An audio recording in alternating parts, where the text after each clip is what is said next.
नमस्कार, स्वागत है आपका। आपके साथ मैं दीपेश बरगले। आज मध्य प्रदेश में 3 विधानसभा और 1 लोकसभा सीट पर उपचुनाव के लिए वोट डाले गए। उपचुनाव में बीजेपी कांग्रेस के प्रत्याशियों के साथ कुल 52 उम्मीदवार मैदान में थे। खंडवा और रैगांव में 16-16, पृथ्वीपुर में 11 तो सबसे कम जोबट में 9 प्रत्याशी की किस्मत आज ईवीएम में कैद हो चुकी है। हालांकि उपचुनाव में मुख्य मुकाबला कांग्रेस और बीजेपी के ही बीच था, लिहाजा दोनों ही दलों की तरफ से अपनी अपनी जीत के दावे किए जा रहे हैं। हालांकि किसके दावों में कितना दम है, इस पर जनता मोहर लगा चुकी है। अब अंतिम फैसला 2 तारीख को ही सामने आएगा, जब चुनाव नतीजे घोषित होंगे। दूसरी तरफ बीजेपी ने कांग्रेस पर वोटर को डराने और दबाव डालने का आरोप लगाया है, तो कांग्रेस भी इसमें पीछे नहीं रही। कांग्रेस ने भी कई सवाल खड़े किए हैं। ऐसे में सवाल उठता है कि उपचुनाव में कौन किस पर भारी है। क्या ये उपचुनाव 2023 विधानसभा चुनाव का सेमीफाइनल थे, जो लगातार कहा जा रहा है?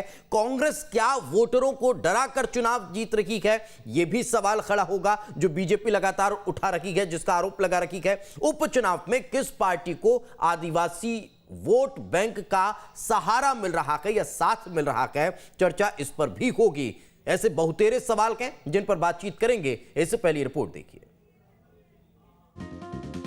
मध्य प्रदेश में 3 विधानसभा और 1 लोकसभा सीट पर उपचुनाव के लिए मतदान हुआ। तस्वीरों में आप देख सकते हैं रैगांव, जोबट, पृथ्वीपुर विधानसभा और खंडवा लोकसभा सीट पर उपचुनाव के लिए भारी संख्या में लोग बूथ पर पहुंचे और वोट किया। सुबह से ही मतदान केंद्रों पर लोगों का उत्साह देखने को मिल रहा है। लोग लाइन में खड़े होकर वोटिंग के लिए अपनी बारी का इंतजार करते दिखाई दिए। कोरोना की वजह से कोविड प्रोटोकॉल का भी यहां पर खास ख्याल रखा गया। सैनिटाइजर से लेकर मास्क तक की व्यवस्था मतदान केंद्रों पर नजर आई। बहरहाल आगे बढ़ने से पहले नजर डालते हैं कि जोबट, रैगांव और पृथ्वीपुर में 2018 के विधानसभा चुनाव में वोटिंग परसेंटेज क्या रहा था और महिला और पुरुष मतदाताओं का वोटिंग प्रतिशत क्या था। जोबट में कुल मतदान 52.31%, महिला मतदान 50.70% और पुरुष 53.91%। रैगांव में कुल मतदान 74.06% हुआ। महिलाओं का परसेंटेज 74.74% और पुरुषों का 73.45%। तो वहीं पृथ्वीपुर में 79.19% कुल मतदान हुआ, जिसमें महिला मतदाताओं का प्रतिशत 77.60 रहा और पुरुष मतदाताओं का 80.59%।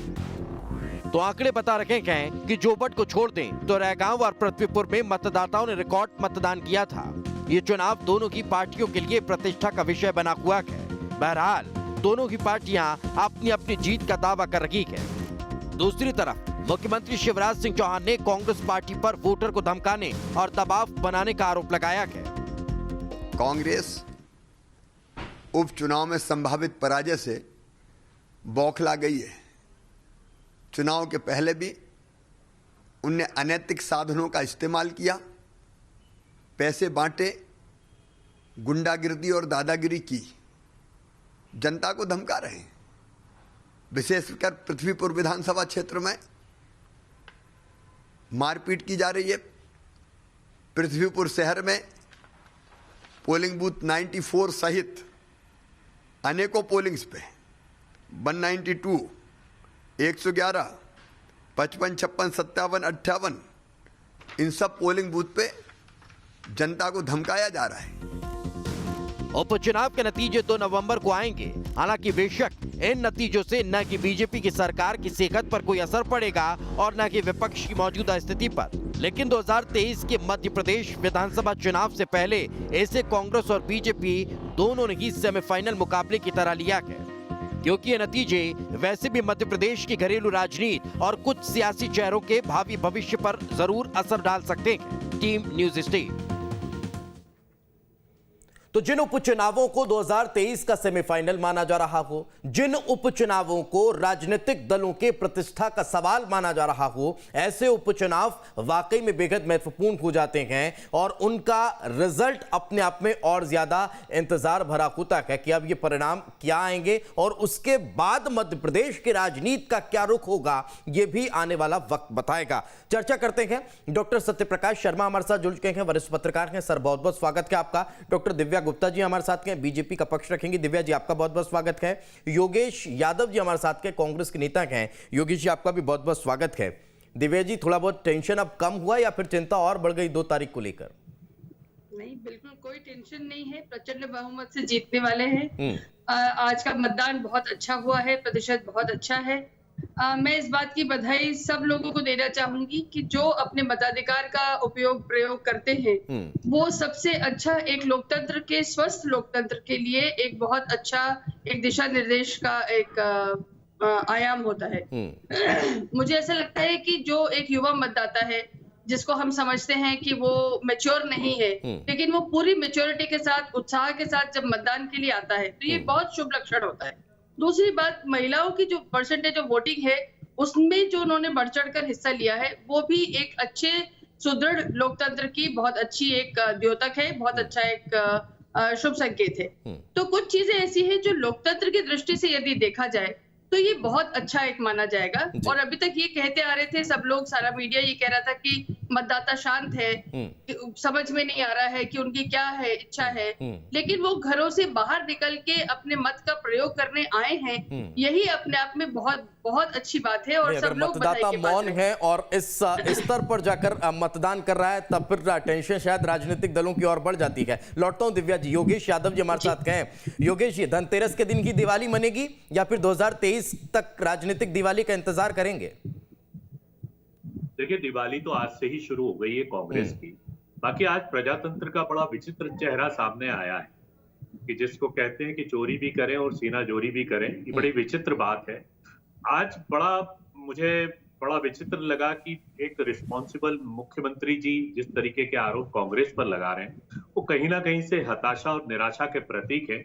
पृथ्वीपुर के बारे में जहां वो बात कह रहे थे, अभी वीडियो वायरल हो रहा है। देखिए कांग्रेस के कार्यकर्ताओं को किस तरह पीटा जा रहा है, किस तरह का बूथ पर जाने से रोका जा रहा है। दूसरी तरफ भारतीय जनता पार्टी के नेताओं ने चाहे चुनाव के 72 घंटे की आचार संहिता के बाद जोबट में भारतीय जनता पार्टी के मंत्री, भारतीय जनता पार्टी के सांसद पाए गए।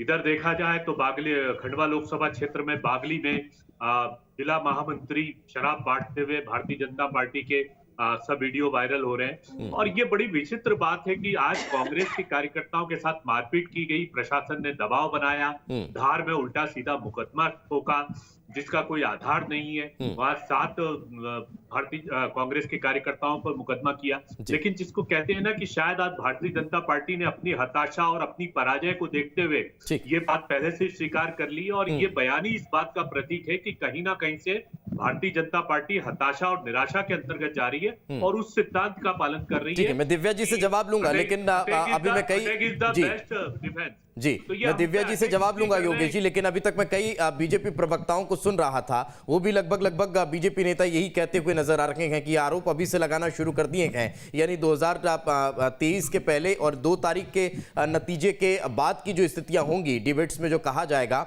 वो कांग्रेस अभी से कहना शुरू कर रही है। मैं नहीं, ये प्रवक्ताओं के बयान में आपको बता रहा हूं। दिव्या जी क्या कहेंगी उसका जवाब लेंगे, लेकिन सत्यप्रकाश जी हमारे साथ जुड़े हुए हैं। डॉक्टर साहब, कैसे देखते हैं इन 4 सीटों के उपचुनाव को? उपचुनाव में अमूमन आप और हम यही देखते हैं कि बहुत ज्यादा प्रतिशत वोटिंग का होता नहीं है, लेकिन वोटिंग परसेंटेज का बढ़ना, वो भी त्योहार के समय, क्या दर्शाता है? जी दीपेश जी, बिल्कुल आप सही कह रहे हैं। त्योहार का समय है, कोविड से निकले हुए हैं, ऐसे हालात में तीसरी वेव का भय है, बावजूद भी लोग बढ़ चढ़कर अगर वोट परसेंट या टर्नआउट को बढ़ा रहे हैं तो ये लोकतंत्र के लिए अच्छे संकेत है। एक बात, इसमें केवल कुछ राजनीतिक मायनों के अलावा हम एक चीज को भी फोकस कर सकते हैं कि जो एडमिनिस्ट्रेशन, डिस्ट्रिक्ट एडमिनिस्ट्रेशन है, उनके प्रयास भी बहुत सराहनीय है कि जिनके प्रयास से वोटर टर्नआउट बढ़ा है। एक बात, अब रही सही बात, जैसे कि मैं उदाहरण ले रहा हूं पृथ्वीपुर कॉन्स्टिट्यूंसी का। जी, पृथ्वीपुर ऐसे व्यक्ति के निधन के बाद, असामयिक निधन के बाद खाली हुई है जो उस क्षेत्र से कद्दावर नेता रहे। वो ना केवल कांग्रेस बल्कि एज एन इंडिपेंडेंट कैंडिडेट कई बार उन्होंने वहां से एक लंबे मार्जिन से जीत हासिल की है, बल्कि रिकॉर्ड मार्जिन से भी वो मध्य प्रदेश विधानसभा में पहुंचे हैं एज इंडिपेंडेंट कैंडिडेट। तो वो उनकी परंपरागत पारिवारिक सीट है जहां से नितिन सिंह जी चुनाव लड़ रहे हैं। एक बात तो ये संकेत है कि कहीं ना कहीं जो वहां के कैंडिडेट्स हैं, मेनली दो ही पार्टीज हैं, कांग्रेस और भाजपा, उन दोनों ने कहीं ना कहीं अपनी बात को पब्लिक तक या वोटर्स तक पहुंचाया है, और वो पब्लिक या वोटर वहां तक पोलिंग स्टेशन तक जाकर उसने वोट किया है। जी अच्छा, इसमें एक चीज और थोड़ा सा आपसे समझना चाहूंगा डॉक्टर सत्यप्रकाश जी, वो सवाल यहाँ पर ये है कि अमूमन हम देखते हैं कि 2018 के चुनाव और अभी जो हुए उपचुनाव, उनमें अगर वोटिंग परसेंटेज देखा जाए तो बहुत ज्यादा डिफरेंस नजर नहीं आ रहा है, मात्र 1 या 2% अगर हम मानते हैं तो चुनाव के लगभग उपचुनाव में वोटिंग होना आखिर क्या ये एंटी इनकम्बेंसी या फिर ये कह लें कि बदलाव की लहर है या फिर सहानुभूति का वोट पड़ा है? दोनों में कहीं ना कहीं अंतर। देखिए जी दीपेश जी, आपने बिल्कुल सही जवाब, बिल्कुल सही क्वेश्चन किया है कि ये जो अभी हालात हैं, 2018 में क्या था कि जिन सीट्स पर कांग्रेस थी, कुछ सीट्स पर भाजपा थी, ये चारों में से 2 पर भाजपा थी, 2 पर कांग्रेस थी, अगर एक लोकसभा को शामिल कर लिया जाए तो ये कहीं ना कहीं ये दिख रहा है कि मेरे ख्याल से भाजपा और कांग्रेस अपनी अपनी सीट्स को रिटेन करेंगे। उसमें से जोवट और रेगांव कोई एक कांग्रेस को जा सकता है या कोई एक भाजपा को जा सकता है, लेकिन मुझे जो लगता है, जैसा मेरे जो सोर्सेस कहते हैं वो यही कहते हैं, और ये कहीं ना कहीं आपको बताऊं, महंगाई एक बड़ा मुद्दा रहा है। 2018 में भी जो सिचुएशन थी वो सिचुएशन हो सकता है यहाँ दोहराई जाए। एक थोड़ा सा दीपेश जी, मैं एक चीज और कहना चाहता हूं, भले ही आंकड़े कुछ भी हो, चाहे भाजपा कितनी सीट जीते, कांग्रेस कुछ जीते, दोनों पॉलिटिकल पार्टी पर कोई प्रभाव नहीं पड़ेगा, ना तो सत्ता पक्ष पर ना विपक्ष पर। लेकिन जिन चेहरों पर आपने अपनी रिपोर्ट में कहा था कि कुछ सियासी चेहरों पर कि भाग्य का फैसला होगा, मैं इसमें थोड़ा सा आपको बताना चाहता हूं, यहां पर 4 लोगों के राजनीतिक भाग्य का फैसला है। कांग्रेस के कमलनाथ और दिग्विजय सिंह, कैसे मैं बताता हूं, दूसरा शिवराज सिंह और ज्योतिरादित्य सिंधिया। आपको बताऊं, जो जोवट का टिकट है वो ज्योतिरादित्य सिंधिया के रिकमेंडेशन से हुआ है। आपने इसका मैं उदाहरण दे रहा हूं कि वहां पर जो शिवराज कैबिनेट के जो मिनिस्टर्स हैं वो वही मिनिस्टर वहां पर कैंप किए हैं जो सिंधिया खेमे से आते हैं। एक बार दिग्विजय सिंह, खंडवा और पृथ्वीपुर, ये 2 उनके टिकट है, भले ही सामने चेहरा कमलनाथ जीत का है जी। अब रही बात, अब देखिए चलते हैं 2 बड़े लीडर कमलनाथ और शिवराज सिंह जी। कमलनाथ के सामने चारों की जिम्मेदारी है, अगर हारते हैं जीतते हैं तो हारते हैं तो पूरी जिम्मेदारी कमलनाथ पर, और अगर जीतते हैं तो पृथ्वीपुर, खंडवा दिग्विजय सिंह के और बकाया के कमलनाथ पर। यही चीज चलते हैं शिवराज सिंह जी पर। शिवराज सिंह जी के लिए इन चारों लीडर में सबसे ज्यादा राजनीतिक भविष्य तय करने का चुनाव होगा ये। अगर ये चारों सीट्स पर भाजपा विजय हासिल करती है तो कहीं ना कहीं शिवराज सिंह चौहान एक बार पुनः पूरे देश की राजनीति में भाजपा में एक बड़ा फेस उभरेंगे। ये कहीं ना कहीं महत्वपूर्ण है। इससे इधर क्या ये परिणाम मध्य प्रदेश के राजनीतिक बदलाव पर भी कोई असर डालेंगे? ये भी मेरा एक सवाल रहेगा, मैं लौटूंगा आपके पास, लेकिन दिव्या जी से एक सवाल ले लेता हूं। बिल्कुल जी, मैं लौटता हूं आपके पास। दिव्या जी से एक कमेंट ले लेता हूं। दिव्या जी, जिन मुद्दों पर ये चुनाव हुआ, सबसे बड़ा मुद्दा कोरोना, जिसकी वजह से ये 4 सीट पे उपचुनाव होते नजर आए, वो शायद नजर नहीं आया, उस पर शायद बहुत ज्यादा बात होती हुई दिखाई नहीं दी। कई और मुद्दे, विकास की बात आप लोग करते थे, विकास का मुद्दा भी यहाँ कई क्षेत्रों में दिखाई नहीं दिया। तो फिर किन मुद्दों पर यह चुनाव हुआ, किन मुद्दों पर जनता ने आपका साथ दिया?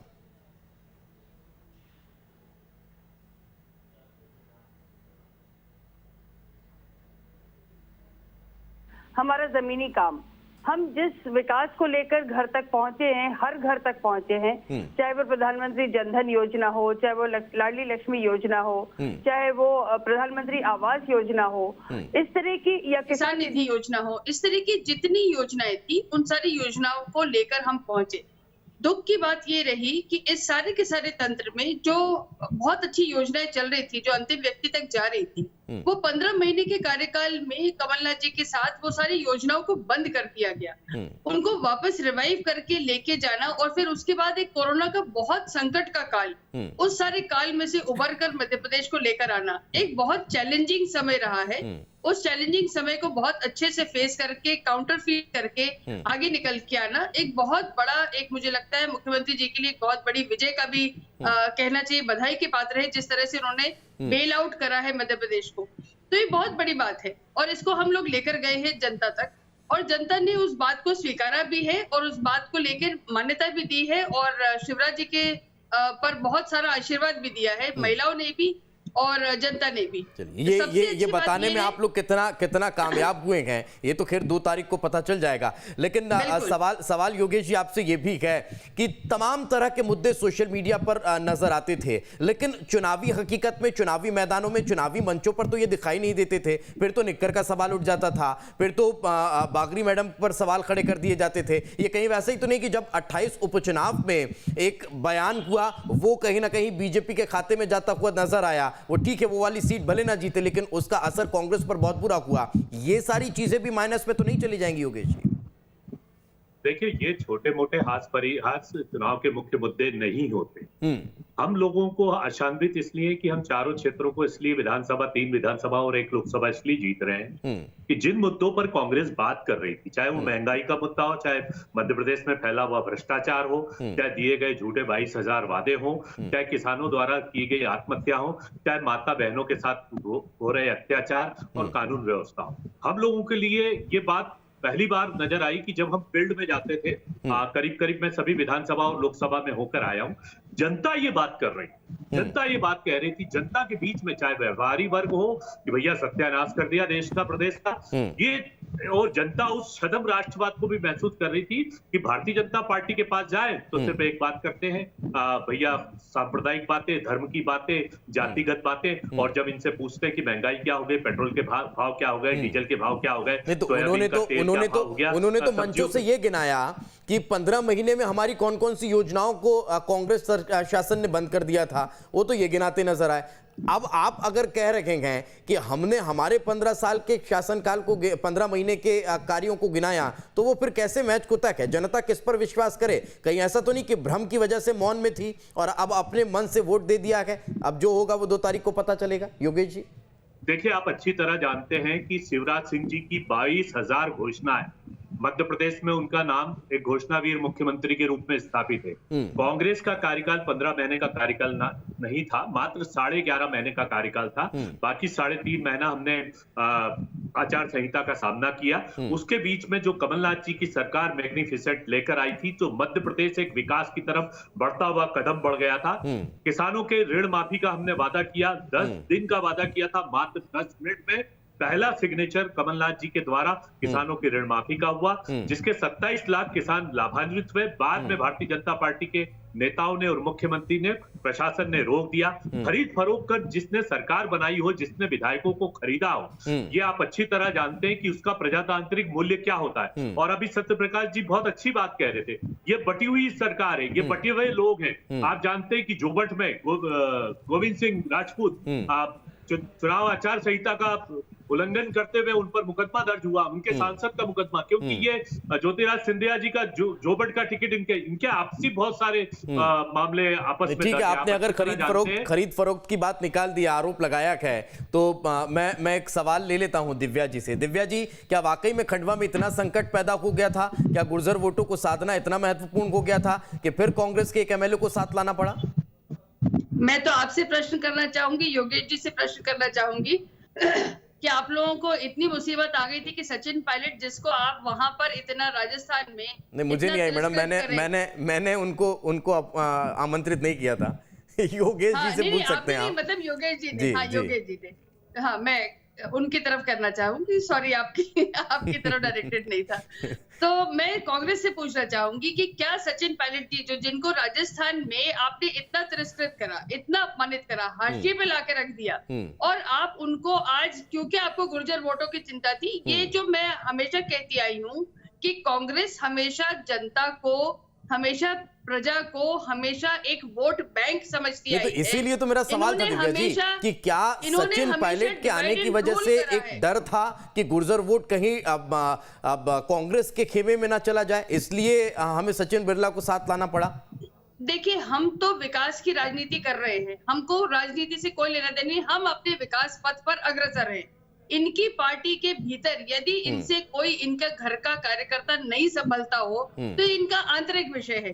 अगर वो व्यक्ति राष्ट्र प्रेम में अगर हमारे साथ आना चाह रहा है तो उसका स्वागत है। ये समस्या कांग्रेस की है कि कांग्रेस ही अपने लोगों को बांध के, संभाल के, उनको नहीं रख पा रही है। और इल्जाम हम पर लगता है कि हमने खरीद फरोख्त कर लिया। भाई आपसे खुद से तो संभला नहीं जा रहा अपना घर, दूसरों पर पत्थर क्यों मार रहे हैं? ठीक है, ये एक बड़ा मसला है, क्योंकि ये सवाल इसलिए भी मैंने पूछ लिया कि अब फिर एक उपचुनाव कहीं ना कहीं अब थूप दिया गया है, या फिर ये कह लीजिए क्या गया है। मैं तो इस पर भी एक बड़ी डिबेट होनी चाहिए। सत्यप्रकाश सर से भी पूछूंगा कभी इस पर जब हम चर्चा करेंगे कि क्यों ना दल बदल कानून के साथ साथ इसमें यह भी लागू हो जाए कि उसी प्रत्याशी को चुनाव का पूरा खर्च देना पड़ेगा, ताकि इस तरह की स्थितियां बंदी हो जाएंगी। उपचुनाव बार बार जनता के बीच जाएगा नहीं। लेकिन सत्यप्रकाश सर, इससे इतर मेरा सवाल वही है जिसको लेकर मैं आपके पास आया था, और सवाल ये कि क्या 2 तारीख को आने वाले ये परिणाम मध्य प्रदेश की राजनीति में कोई बड़ा बदलाव ला सकते हैं?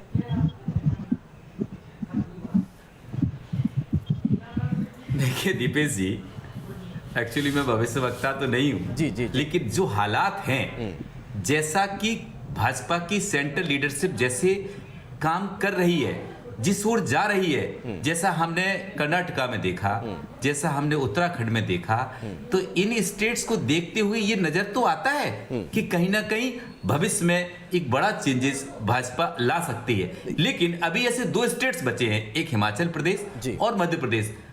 स्पेकुलेशंस बहुत हैं, बहुत सारी चर्चा है, आज से नहीं, मेरे ख्याल से लगभग 1 साल से चर्चा चल रही है कि अब बदलते, अब बदलते, अब बदलते। लेकिन मैं आपको फिर कह रहा हूं, शिवराज सिंह एक स्ट्रॉन्ग लीडर है।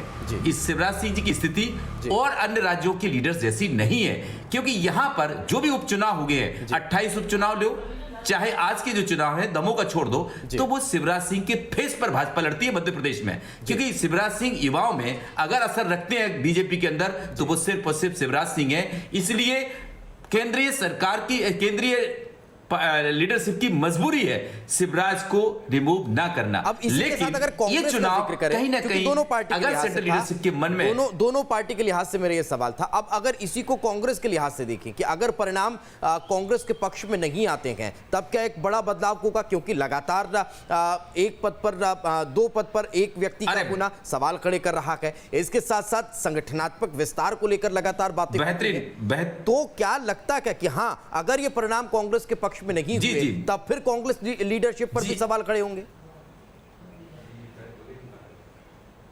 बेहतरीन सवाल आपका। देखिए, अब आप यहां समझें, यहां केवल 2 लीडर मध्य प्रदेश में हैं, कमलनाथ और दिग्विजय। अगर ये दोनों लीडर के अलावा दूसरी लाइन आपको कहीं फ्रंट में नहीं दिखती है, भले ही कोई कहता रहे कहां है क्या है, लेकिन मध्य प्रदेश की बागडोर इन 2 लीडर्स के इर्द गिर्द ही घूमती है। अगर यूं ही एबव 70 के एबव लोगों के बीच में ये बागडोर घूमती रही, तो जो नई जनरेशन है, जो नए लोग हैं, उनको मौका कब मिलेगा? इसलिए भाजपा एक प्रयोग करती है कि भाजपा रिटायर्ड करती है, नए लोगों को मौका देती, नए संगठन ये सबसे महत्वपूर्ण है। इस समय मध्य प्रदेश में सरकार है कांग्रेस में लेना चाहूंगा, नई लीडरशिप की बहुत रहा तो आपके पास भी आऊंगा। दिव्या जी, 72 घंटे लास्ट के ऐसा क्या रहता है बीजेपी के पास जो चीजों को डाइवर्ट करने में कामयाब हो जाती है? Divya ji, last comment. नहीं, कोई डाइवर्जन नहीं है। मैं आपको फिर बोला, we are a very focused party, कोई डाइवर्जन नहीं है। और सत्यप्रकाश जी की बात को मैं बिल्कुल नमन करूंगी कि जो 2 लीडरशिप, 2 पावर सेंटर्स क्रिएटेड हैं कांग्रेस में, वो बहुत बड़ा एक फैक्टर होता है। उन्होंने बीजेपी को लेकर भी कहा ना कि अब 2-3 चेहरे ही हैं, वही नजर आते हैं। खैर, बीजेपी का संगठन पूरी तरह से लगता है। योगेश जी से सवाल लेना था, लेकिन समय का अभाव है। योगेश जी, माफी चाहूंगा, बहुत बहुत शुक्रिया हमारे साथ चर्चा में जुड़ने के लिए आप तीनों मेहमानों का। सत्यप्रकाश सर आगे भी हमारे साथ चर्चा में मौजूद रहेंगे। फिलहाल इस खास पेशकश में आज इतना ही। कल फिर हाजिर होंगे किसी नए मुद्दे के साथ, तब तक दीजिए इजाजत। नमस्कार।